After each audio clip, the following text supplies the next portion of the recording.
Welcome to the Slop Farm. Enjoy the video. You start by confirming your Chromebook supports Crostini and updating Chrome OS so tooling works reliably. Once done, open Settings, go to Developers, and enable Linux Beta. This creates a containerized environment that safely isolates Linux from Chrome OS. Make sure to allocate around 10 to 20 gigabytes for apps and files, because too little space causes installation failures. Also create a simple username. This sets the home directory inside the container and prepares you for installing a desktop environment. You will now install a desktop environment and the tools to display it. First, open the Linux terminal and run apt update and apt upgrade so packages are current.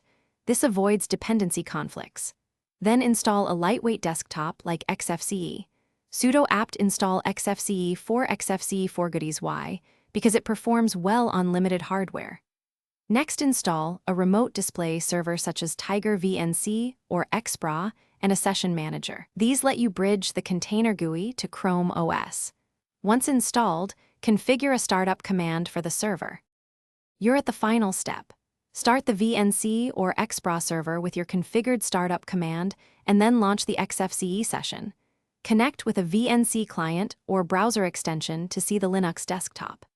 If you hit a black screen or connection error, check the server logs in your home directory and verify the display variable and the desktop startup script are correct. Also make sure container disk space isn't full. Free up or increase allocation in settings, and remember to backup files externally. Thanks for watching. Consider subscribing if we helped you today.